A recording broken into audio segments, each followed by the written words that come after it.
This is the Outliers Edge podcast, where we champion the leaders who are shaping the next era of humanity by taking them to the edge of their comfort zone so that they can lead us to the edge of what's next. I'm your host, Niiamah Ashong. Let's do this. Howdy. Niiamah Ashong here, founder of Outliers Edge, where we champion the leaders who are shaping the next era of humanity. Today we get a chance to talk to Erik. Erik, how do I pronounce your last name? Why don't you give it a go? I'm like, this guy's gonna ask me to say it first. Ingvoldstad, right? That's perfect. That's okay. Perfect. Yeah, nice. It's just break it down into the 3 syllables and it's fine.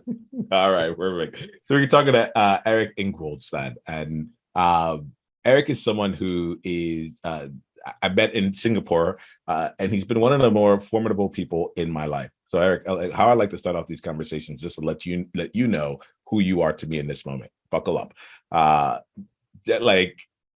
Realistically, when I think about Erik, he's someone that consistently speaks his mind, and at the same time does it in a way that can actually be received. I remember once being in a conversation with someone, and she said, "I want to work with you because you tell me things I don't want to hear, and I actually don't mind hearing it." When I tell other people that, they push away, nothing changes, so on and so forth. And Erik, when I think about you, when I'm in space with you, you have a way of delivering difficult, uncomfortable, real information, news, and opinions in a way that people are able to still be with it. And it's not necessarily that they necessarily agree, right? But the way the who you are in it allows for pushback, allows for people to have varying degrees of understanding. And I think that the thing for me is it's you're a provocateur. You provoke their thinking. You may provoke the person too, but you provoke different thinking. And I think that one of the things that I love about being in your world is that you cause me to have to confront different areas of my life and of myself that had seemed innocuous, but when stopped down to look at it, give me a chance to actually say wait a minute, what actually is going on here, and what's the way that I want to go about doing it. In addition, just a great friend, you're just there for people. So, I'm glad to be in space with you here. I'm glad to be able to share you more with my world. Thank you for being who you are, and welcome to this conversation. Well, thank you for that. It's always interesting to hear other people talk about you, and especially you, Niiamah, because you see people, and we talked about this before, how you kind of see people in a different light, and that helps me as well to kind of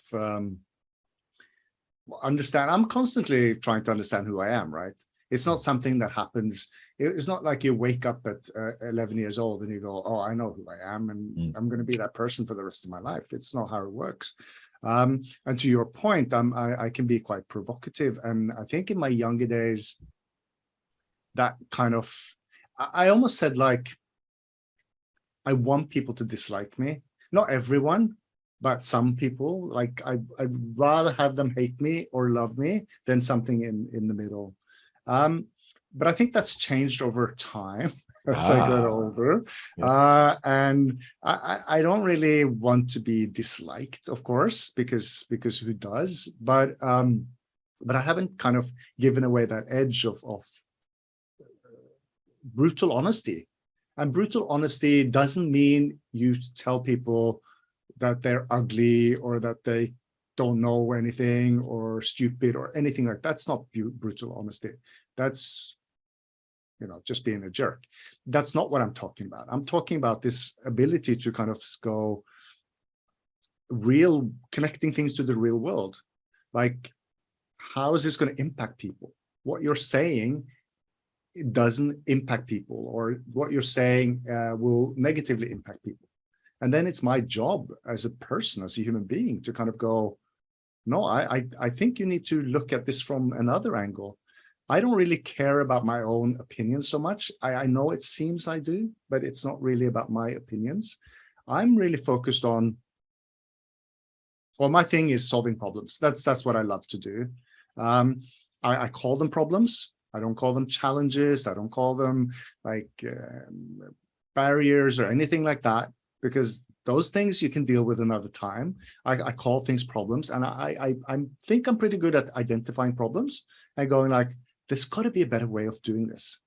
This is a blessing and a curse, I have to say, because every time I'm in a store and people are doing something that I thought, they could do that better, I get a little bit annoyed, and I'm like, there's got to be a better way of doing this. And I start thinking about it. And I'm like, every time I use an app, like my bank, I go like, why is it like, why do I have to push up here? And then I have to push down here. Who came up with this stuff?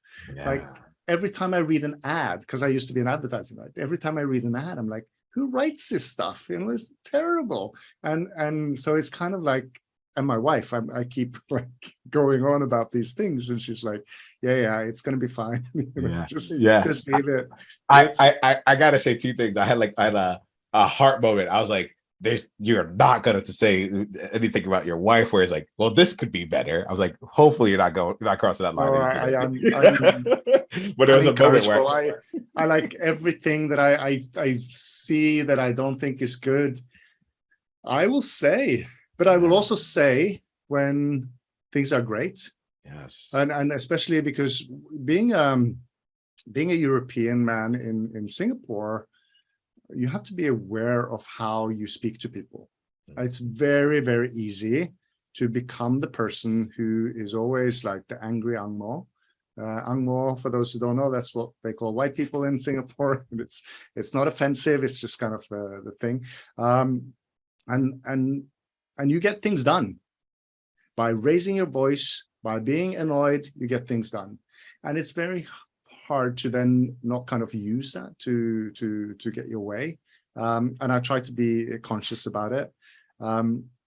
So my point was, I'm equally good at saying when things are good.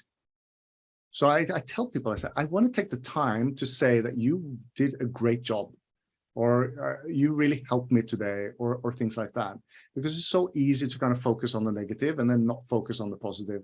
But I try to use the whole spectrum, but I also am very real, and that can be confronting to people. Like some people, I've had people, when I say something to them about doing a great job or being an amazing person, I don't know. They tear up, and like, you know, it's a really good feeling for me as well, because I feel like I'm giving something back. You know, in America, you're so focused on tipping culture and things like that. We don't have that in Asia, so we have to kind of do it in another way, and we do by telling people that you know how they impacted you. I think it's really important. So this is actually great. Like it's like I went down my formal like work and the work that I do. It started out in Asia. It started out in Singapore in particular. And there's something around what you just said that really strikes me. Actually, there's a couple of different things you want to say, that you said that like that pull me into focus. One of the things about me now is I've realized that I don't like talking about things as much as I like to actually do it. I say theory is easy, application is hard, right? But we can do hard things. So to put that my money where my mouth is, so to say, I say I appreciate your honesty. I appreciate these things about you, and you're someone who's able to look at things and say, this could, like, we can do this better, right?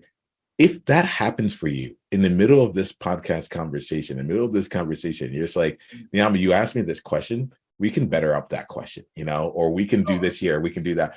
I like it's more or less, I want to make sure that you first and foremost know that you have the freedom to be you, and not only the freedom, but I actively desire it, right? I actively desire it from you in this year. I was thinking this thing. I think to make this podcast better, you should start by slapping the bass as like an intro. I should actually like learn how to play the bass, is what you're saying. Like that thing sits there. I picked it up a couple weeks ago. It's time for me to get back into it. Yeah, I hear you. Yeah, like a little bit of Seinfeld. Outliers Edge. Yeah. All right. You know, I'm like, I'm thinking about ways around this. But I think you said something that's interesting. I said you don't like to you like to do things and not talk about it so much. I'd say yes and no. or let me rephrase, yes, and. Because I think sometimes we talk too little about things. We don't take the time to go, okay, I've identified a problem or identified something that I want to change, and I want to drive that change. And then we go straight into it because, and certainly me, because I'm like an ideas person, right? So I'm like, I'm like, okay, I've heard the problem now. Let's not waste any more time. Let's get to the solution and then kind of drive it through. But if you stop yourself and you kind of go, look, I'm going to talk to someone about this. It almost doesn't matter who it is, because it's not about, well, sometimes it matters, of course. Sometimes you get people who kind of contribute, but sometimes it's just for you to kind of say things out loud. And when you say things out loud, you hear them in a different way. When I was a copywriter, I made a mistake a couple of times where I wrote something and I was really happy about it, and I didn't actually read it out loud until I was sitting in front of the client. And then you go like, oh, this doesn't sound right. Because it doesn't, right? You have to kind of, so my point is that if I like to kind of discuss things and talk about things, almost with myself or with others, people who contribute and whatever, to get that. And sometimes you get that, wow, that's really smart, or that's, I had never thought about that. And that's great, because then you feel good and you think, oh, I'm on the right path. Or people go like, you sure about that? That doesn't sound, and you need both of those things in your life. You need both kind of resistance and encouragement. And if you don't have those things, and then you're in a vacuum by yourself, and that's not a good place to be. So let me ask this here, right? Because I love this. We're going to keep going with every thread that can be pulled. What I found is that as like I've gone up in my leadership, as I've gone up in the way that in both the status in which I show up in the world and the way that I show up in there, it's harder and harder to find people who will actually like have that honest conversation. You're great at brutal honesty, which is why I think I'm so excited every time I talk to you, and I ask you, I'm actively asking for it, because I'm like, you will tell me, but you're not attached to being right or wrong, but you'd be like, I think that this can be done better. What do you do, or how have you found like ways? And I won't ask too many how questions, but like this one I will. Like, how have you found ways to, like, as the air gets more rarefied in the work that you do, like, how do you keep finding people to have these kind of conversations and discussions with? That's a very interesting. First and foremost, I think in this process, it's like, and this is hard for people like us. You have to listen as much as you speak, and that's really hard, because you like, I'm so excited about something, I want to talk about something, and then you need to listen, and to find people is hard for me. I'm an extrovert in 98% of situations, but I'm an introvert in what you Americans are great at, like small talk and kind of when you're at a conference and people come over to you, and I'm awkward, and I don't really, that's not a good space for me to do my thing. But when I get introduced to people, I talk to people, and I can start talking about something I'm excited about, and I hope I have an ability to get people a little bit excited about what I'm talking about, and then I suss out if like, where are they coming from, what's their take on this. And the thing is, I'm more interested in talking to regular humans than people who are experts. I mean, oh yes, let's go into this. I mean, I'm not saying don't be an expert. I'm of course I listen to experts, but if you talk to someone, okay, let's say banking. I used to work in fintech. I have a bit of a thing with banks, because I don't think they do it the best way they could.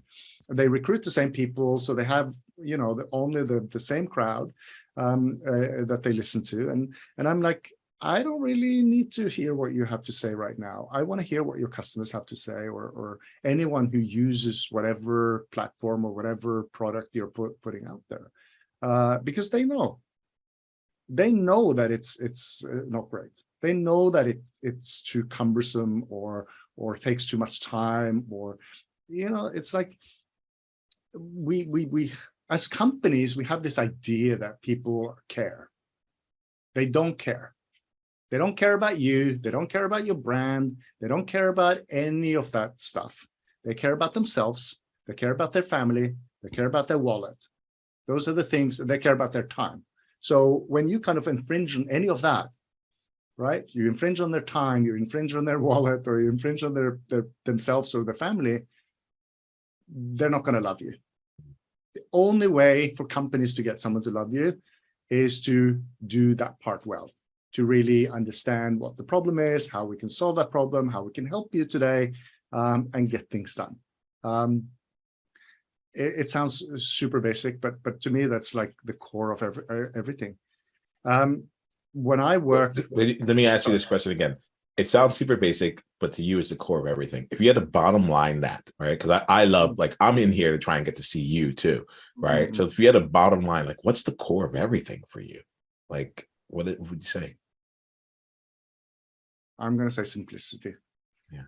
Simplicity is the core of everything. I don't like to complicate people's lives. I don't like to make things harder for people. There's a book I'm reading about UX that's called Don't Make Me Think.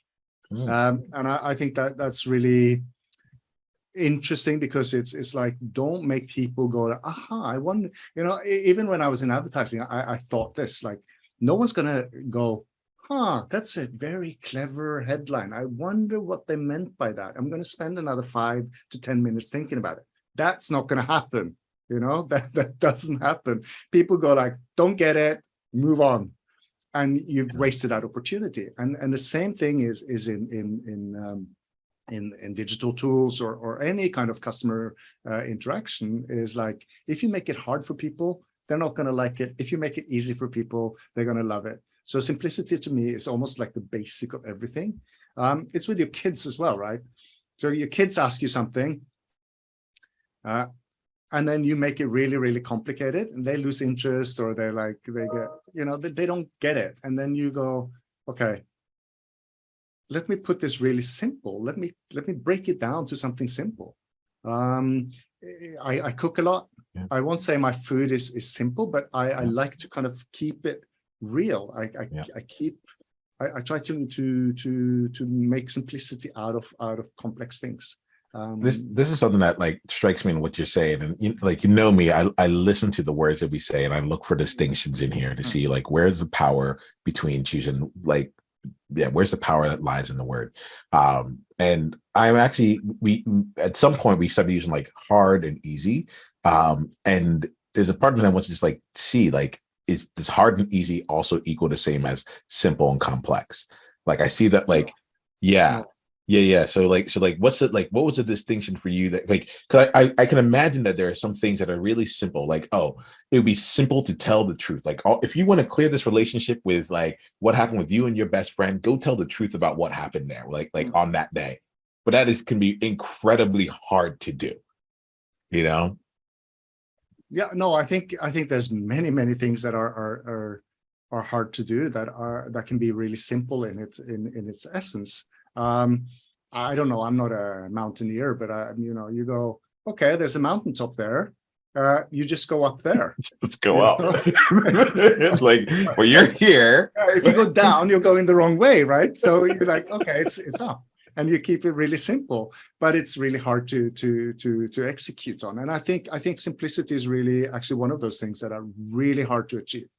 And I especially if I relate to what I do mostly and building digital tools and things like that, then it's so easy to say, okay, I need all of this information. I need to make a path that I get all of this information. But then you're forgetting the person who's actually giving you that information, who's going to go, I'm not going to bother with this. I'm going to drop out.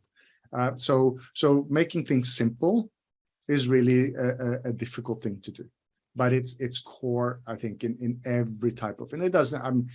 I may be talking about customer interaction Forget about that. This is about human interaction. It's like again, let's bring in our wives, and you complicate things in your life, and that's just going to lead to misunderstandings, resistance, and all of those kind of negative things. If you keep things really simple in the way that you, and I'm not just talking about how we talk, or it's about how we do things. Like don't complicate things in your life, because life is complicated enough. And I think if we simplify those things, then things get better. So I'm going to ask real quick here on this, Erik, here, right? Because you brought up something here that like actually made me realize that I probably want to bring this into additional conversations going on. You brought in a book that's in the UX field, right? Called Don't Make Me Think. I have no clue what's in the book, but I'm so intrigued by it. One, by someone who like thinks about things from a simple perspective, but I also really love the idea, like it's not my world anymore. But I used to work in tech when I was in New York City, and while I was focused on like the people side of things, one of the things that made that place so special, that organization so special, was that like people were sharing what they knew, and we were finding different bridges between like the way that a UX designer thought, and bringing it into our various programs. Like there's some memories I have of understanding people as a coach through an exercise of just realizing just how few people thought of the website that we were building or the portal we were building to come and interact with the people team, the HR team, how differently they thought of it from the way that I had expected. I was like, oh, organizationally, obviously they want to know what their compensation is. Like, they're like, I don't know your terms. I don't know your things. I don't want to be clicking on anything. I have one question. I just want that one answer. Like, what can it be to get my thing in one click and go? And so like, I love that you bring in like a book from this place here. I'm actually going to start asking people like, what's a book outside of your field that you're reading that's influencing the work that you're doing right now? Cause I think that's what we get at our thing. Like we get the element of being able to see from eclectic different spaces and leveraging that in multiple ways. This was really energetic around this book. I got to go download it. Like I've never read it, but like, like you just mentioned it, but I'm like, this just sounds interesting. Just to be outside of the norm for me. Yeah, and I think so. This is not my story, but I'll tell it anyway, because it's really interesting. So Airbnb, as we all know, they hired a new designer one day, and they told this designer, and I think this is brilliant. This is his first day. They told him, if you have anything you think we want to change, you're free to suggest it. Okay, he comes in, and they had at the time, I think they had like a star system for how you rated properties. And he kind of went in and said, you know what, I think if we change it to a heart, we're going to see more interaction, because it brings out a different kind of vibe with people. And what Airbnb did was they said, that's great, get it ready. And they deployed it on the same day. And to me, that is like, you're working on a really, really complex platform that they have, but they were willing to kind of go, that's a great idea. Let's not put this into an epic or even a sprint and kind of go, it's going to spend 8 weeks or 2 weeks on it. Let's just do it. And that kind of thing really changes the dynamic with how users interact with their platform. And I think that to have that attitude in terms of going like, we're here to make things better for people, that is something you need to do. And that has nothing to do with UX or anything like that. It has something to do with understanding that humans are humans, and they have certain ways of interacting and understanding what we put in front of them. It's the same thing if you go to a restaurant and the server is like, yeah, sit over there, and or here's the menus and whatnot. You're not going to feel great about that experience. But if they really see you and they say something to you, and they make that, oh, we've got this amazing pasta dish today. Like, you're sold, right? Even if you don't get that pasta dish, you feel special. You feel like they helped you make those decisions. And I think that's kind of how simplicity can come into everyone's life and just make things better. It's cool to me how you're talking about this, because I know that you've had a seasoned career, you've done a lot of different things, and you're way more than just the job that you do, you know. And so what's fun for me is, like, as I'm listening here, just thinking about you over the years and how you might have used the same skill of both simplicity, but also we're talking UX right now, user experience. Like, I love when you said earlier, like, this is not just about, like, this is about human interaction. Like how do things interact with each other? And I think at the core way, a lot of what happens here at Outliers Edge and like what I'm about is around, like, what is our interactions with ourselves, with the people around us, and with the world at large. And can we stay true to ourselves? Like, that to me is the simplest part. Like who do you want to be in the world? What are you, like, just be you. Simple, super hard, but simple to do. That's simple, and it's what it says. Go ahead. Yeah. No, I don't know any other way. I've always just been Erik, and I've just kind of gone, that's who I am. Yeah. And I'm like, but I think one of my biggest strengths and my weaknesses at the same time is that I have extremely diverse experience, which means that I know quite a bit about a lot of things. That makes it really hard to kind of go understand who I am and what I do and what I can do. But it also gives me this ability to go like, oh, I understand a little bit of that.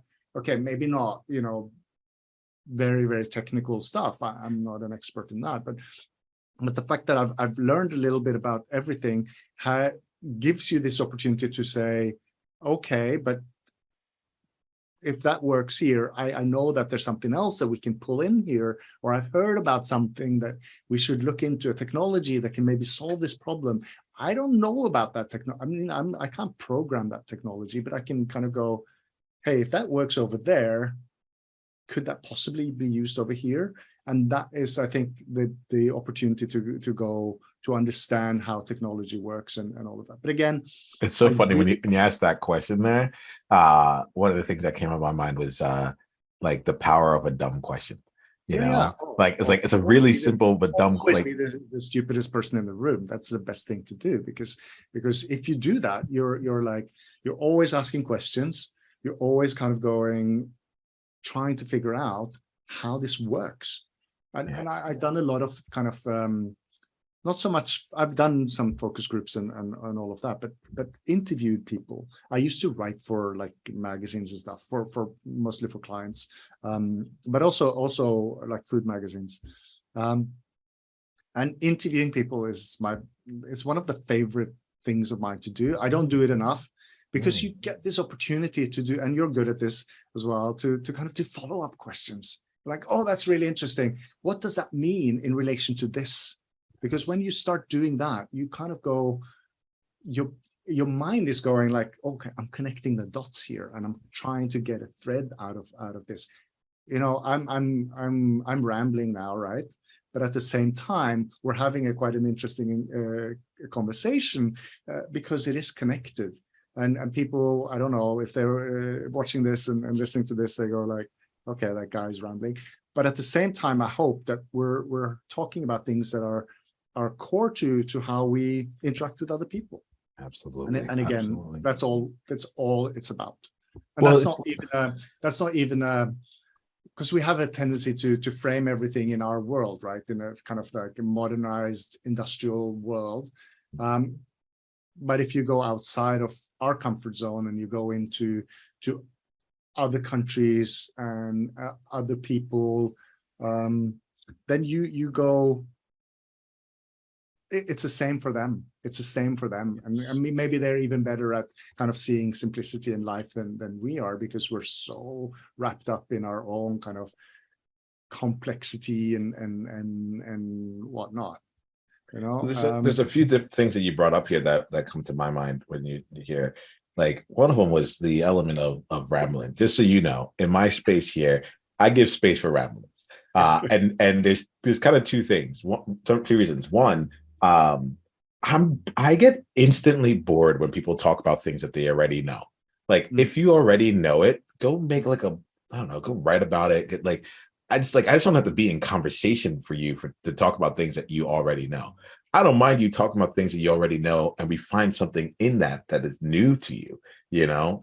But there's something that I find, like when people show up, you talk about like the humans versus like experts, you know, when people show up as experts in just the expertise, like unless I need something from you, like, and like I just need a quick answer, it's just incredible. There's just not a lot of space for anything interesting to emerge. It's like, okay, got you. Like that yeah, what's going Can I? on? Yeah, no, and I appreciate that. Can I take this time to say I just want to clarify something, because it can sound like I don't care about experts and their views. That's not true.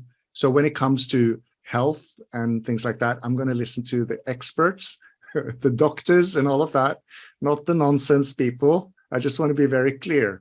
I like that. I like that. Like, It's fun for me because my head goes to like, oh, why does he feel like he needs to make a clarification? You made the clarification, it's there. I like, and but I think there's this element, like I talk a lot about being like unapologetic, right? You talked about like brutal honesty, and we've been playing in here with just like your truths, right? You've been playing with the things that are true for you, and I hear like the components of like, look, like I'm with you. Like that's my thing. I'm like, there's a couple different things. I say I'm an outlier, right? But I'm like, guess what? I'm not an outlier when it comes to religion. Like I'm not coming up with my own thing with it. Like I go to church. I do the thing when like I'm actually probably like more of like an Easter and Christmas kind of guy, you know. So it's like I'm like that guy when like I'm not coming up with anything new. There's nothing outliery around that there, but it doesn't mean that I'm not like I don't take this on.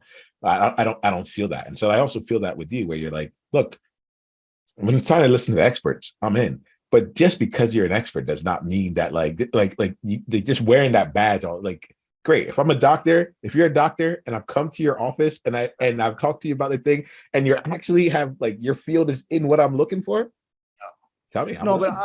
I think the reason why I had to say it Yeah. isn't because I had to say it, but because people need to hear it.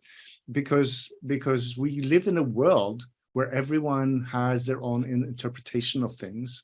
And you can say something and people go like, oh, that guy, he's anti-vaxxer or something like that. No, you know. And you say something about your truth. And I'm not sure I agree with that kind of notion that there is your truth and my truth. Okay. Now I I'm think interested. I like the idea of an objective truth. To me, objective truth is this is a fact, this is what's happened, this is real. You may have your interpretation of that truth. I may have my interpretation of that truth, but it doesn't change the actual facts of what has happened or what is going to happen. Okay. And I So think that to can I me, play with this a little bit here to make sure yeah, I'm of entering course, your of world? course. Okay. Yeah. So what I hear from you is that like what I hear from you is there are objective truths in the world, Mm-hmm. right? I'm actually like not going to go yes or no on that, right? What I also hear you saying is that let's acknowledge that there's objective truths, but let's also acknowledge that there are like interpreted truths, right? And we're almost always like in my mind as I'm hearing this here, it's like, yeah, I get that. It's like we're always navigating the interpreted truths between two people, but it doesn't change the fact that there is actually an objective truth. And that navigation has become much harder in the past 10 years. Yeah.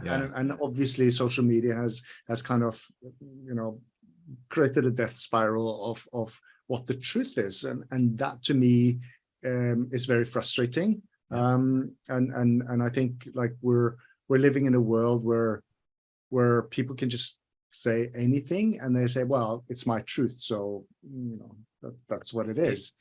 Politics in the US, dude, it's like the well, living in that's like you don't even have to begin. When it comes to politics in general, they're pretty good. sure, But like in the sure, US, yeah.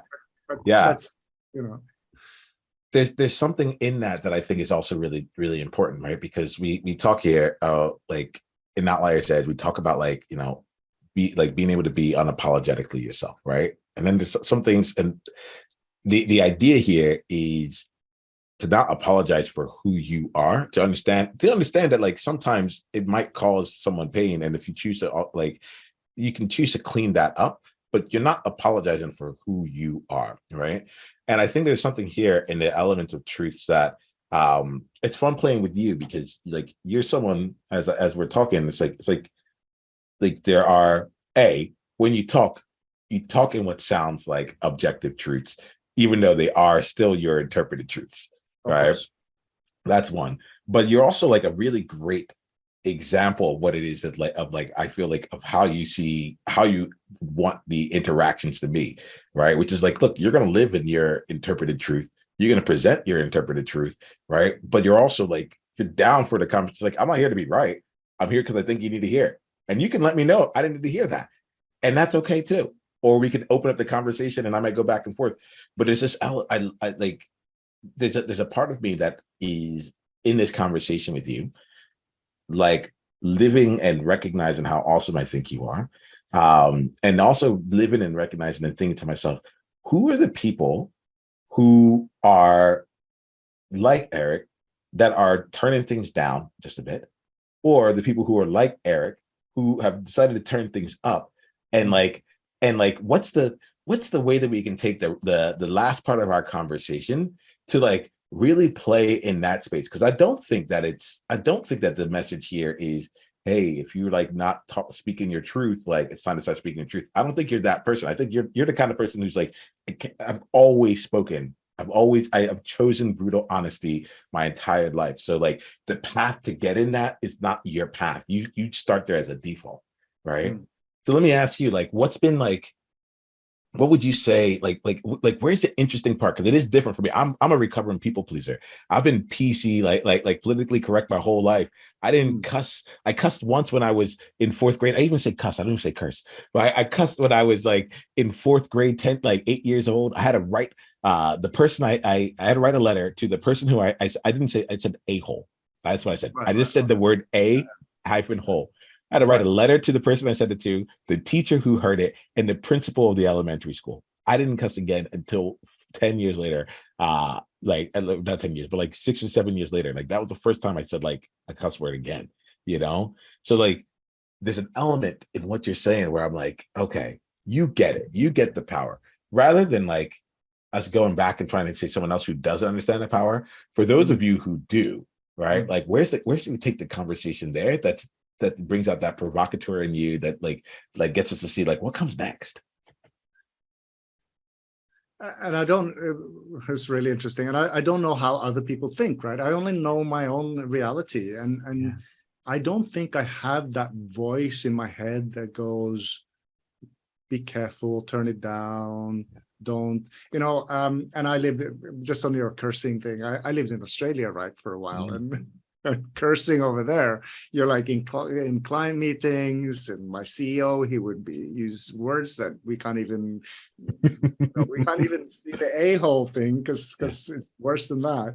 And when I moved to Singapore, I was like, ooh, people are not really responding well to my cursing. I was like, I had to think about it. But I try not to have that kind of, and not with cursing, but in general, to have that voice that says, be careful, think about the political ramifications of what you're doing, because it doesn't really help anyone.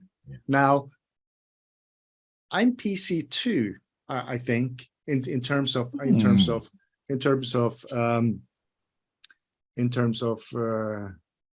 the Zoomers called wokeness. I think I like to think that I don't say to people things about their I like to be balanced in terms of who they are, in terms of all the bias that we have out in life, and be aware of bias. So I'm super aware of bias. I'm aware of privilege. I'm aware of bias. And I'm working in the space that is all about, reducing bias. So I I don't want to come off as someone who's like, well, brutal honesty means I can tell people and anything, and I can be nasty to people. Again, that's not what it's about. Brutal honesty is speaking about things that are real, speaking about things that are true. And again, yes, there could be a little bit of skew on your idea of that truth or whatever, but in reality, it's like, if you see people struggling with something, you can either help them or you can kind of walk past. Those are your two options. And if you choose to walk past, sure, fine. That's what you chose to do. But if you choose to help them, and sometimes helping people is to saying things as they are, as you see them. I go like, you're making a big mistake here. You're not getting this. And this has cost me, job opportunities. It's cost me clients in the past where I've told them things they don't want to hear. And when I tell them things they don't want to hear, sometimes people get really upset about it. But if you tell them things they don't want to hear, and they're a little bit open, and maybe even you've left the room, maybe you've gone home, maybe they've fired you, but at some point they go, that guy was onto something, or that was interesting. I had I was invited to speak at a large one of the large banks in Singapore. And they had an innovation hub. Okay, I'm not going to say which bank it was. Yep, I'm not going to say the name of the hub, yep. But they wanted me to talk about innovation. And this was like a Friday afternoon thing they did. So it was like you had a beer in the hand, it was quite casual. And I started out by saying, you guys are doing innovation all wrong. Like, you have this hub where everyone is supposed to innovate, but that's not where innovation happens. Innovation happens out where the customers are, when you can understand their problems and you can fix their problems. That's innovation. Don't talk to me about these kind of ideas that we take all this technology, we put it into a box, and no, that's not what it's. You're doing it inside out, and you need to do it outside in. And it was. I probably used more provocative words than I'm using now. Yeah. But the number of people who came up to me and said, "You're absolutely right. Like, this, what we're doing here is for show. It's not real. It's just kind of like all the banks have to say, oh, we have a really great innovation department, and we're getting all of these entrepreneurs in residence to come and work inside our space, and they're helping us, rethink whatever." Fine. I'm sure they're not wasting their time, but at the same time, if you can't get innovation to happen where the customers are, what does that mean though? It means that you actually have to talk to people who are at the front end of things. You need to talk to customer service representatives. You need to talk to salespeople. You need to talk to support staff. You need to talk to anyone who kind of actually listens to what the customer. And then of course, you have to talk to the customers themselves. And by doing that, by creating a environment where you're looking for ideas and you're looking for ways to make things better, that's when innovation comes. In fact, looking for ways to think, if you can empower your team, and I don't care how big organization you have, if you can empower your team to understand that ideas can come from anywhere, everyone has a right to say, I think we can do things better. That's when you have an innovative company. If you say that person who's sitting at the front desk, he or she knows what's happening. If you listen to those people, you will learn a lot more than you will if you listen to those people who are only talking about technology and how this amazing blockchain, blah, blah, blah, whatever, those kind of things, because that means nothing to people. We're going to have to wrap up here soon, but I think you're hitting on something that makes that like takes that component you were saying earlier about like, you know, you've done a whole lot of things. You're someone who's had a whole lot of different experiences. Personally, I enjoy people who have experiences versus just who have expertise. I know a lot of people who have book expertise, but they have no real, like, they have no varied experience, you know, or applied experience. And there's something in what you're saying right here that is really interesting, which is like, I come from the place of, yes, everyone brings something to the table, just to know, like, to invite them into the conversation, right? And I'm just hearing some of the ways that you bridge ideas, like you bridge things together, and it's one of those components that I think also goes beyond just the standpoint of you should be nice to every single person inside of an organization. It's like, no, there's like, let's make sure we're actually finding, like, everyone has a perspective that could be valued. Like, let's make sure we're finding and taking the time to, like, find and appreciate that by bringing it and incorporating it. I think it's important here because of just the nature of being, like, of Outliers Eds, the nature of being like, we're going outside of the norm. They're not trying to be in the average, you know, and it's like, if we can do that to others, then we can also bring that back to ourselves to understand, like, hey, maybe even what I'm doing right now, even though I don't see the connection to everything else, there's a place, there's a practice, there's a way that this all connects in. So let me ask you here, we'll wrap up here with share with me, like, one final thought. And, you know, I'm not in a convergent space. I'm very much an emergent person. So if something new comes up, and we may not be able to go into it, but like, you want to plant the seed or something, feel free to do that too. Well, I have this, I don't know if it's an expression, but something I talk about a lot, and drives me, and it's try shit out.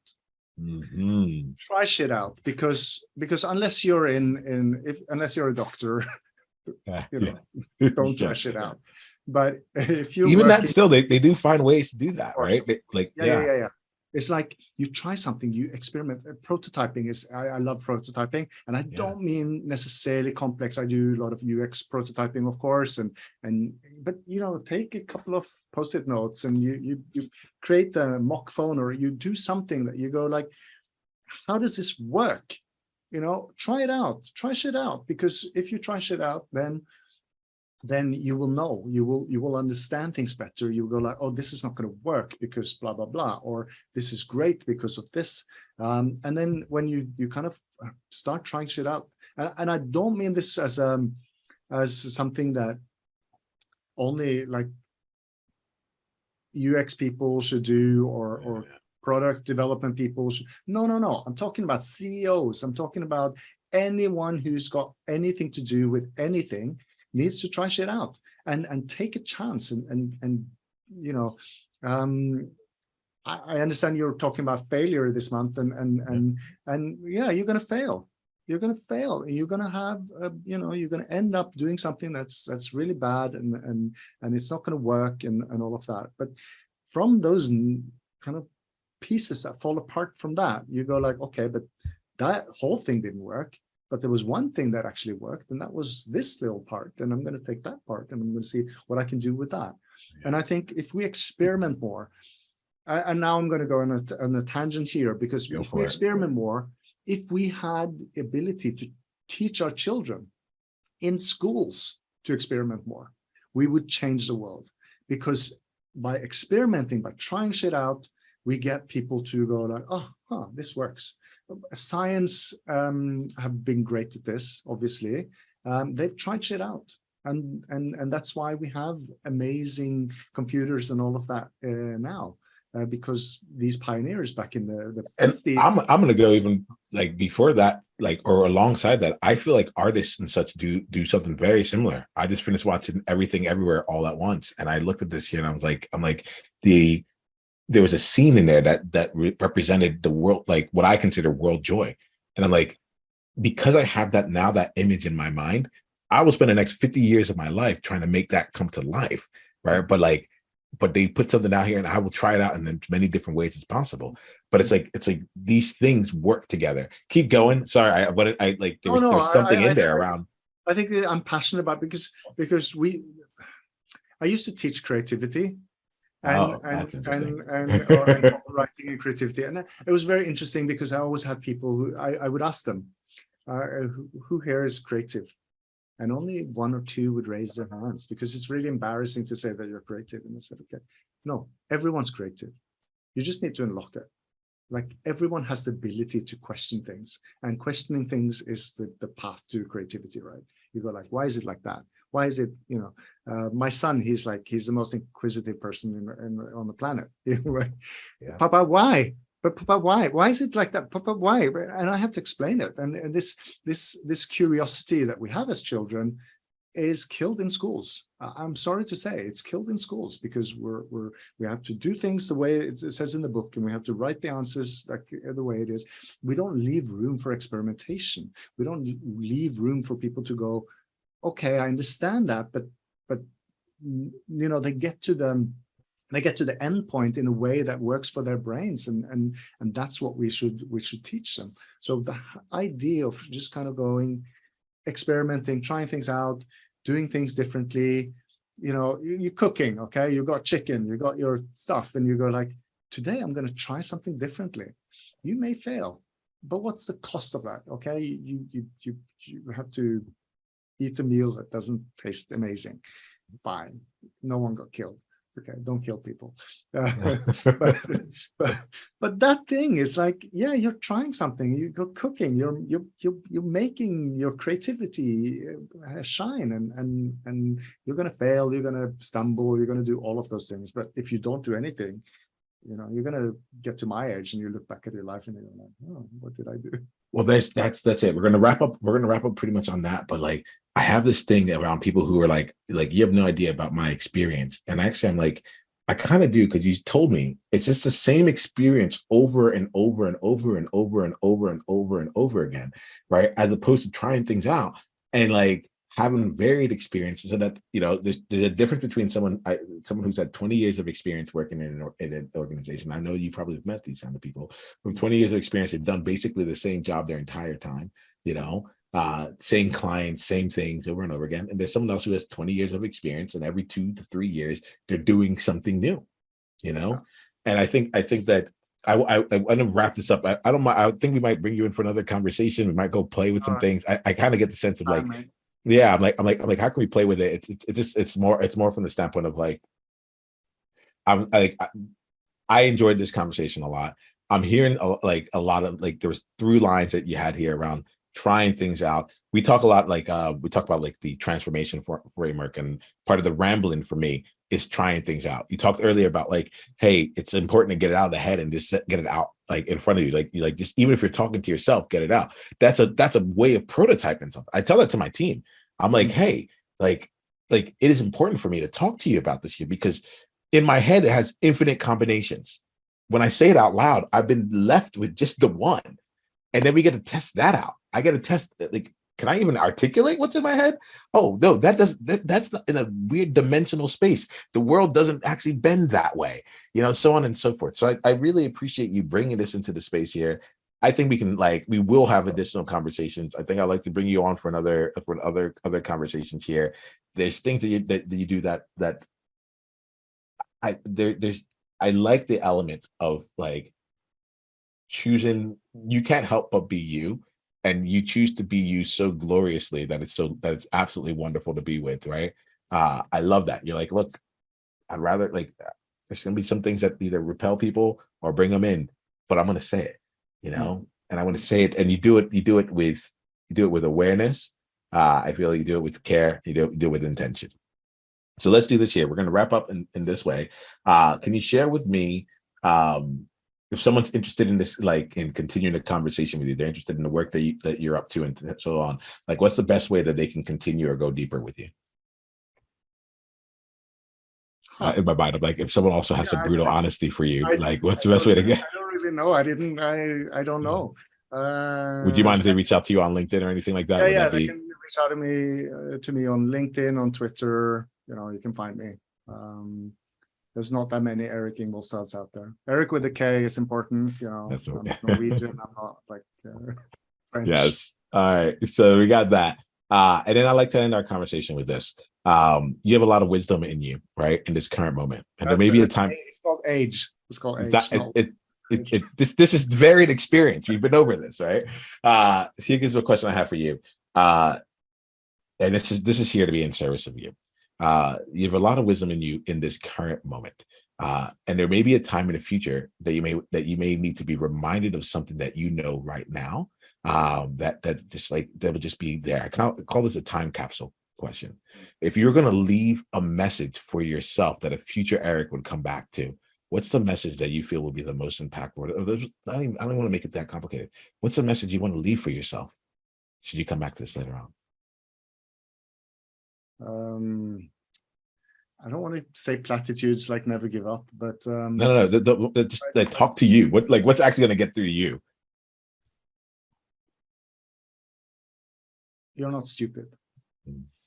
And I think we have a tendency to think that we are stupid sometimes, that we're insecure about ourselves in terms of what we know and what we don't know, and especially someone like me who knows a little bit about everything.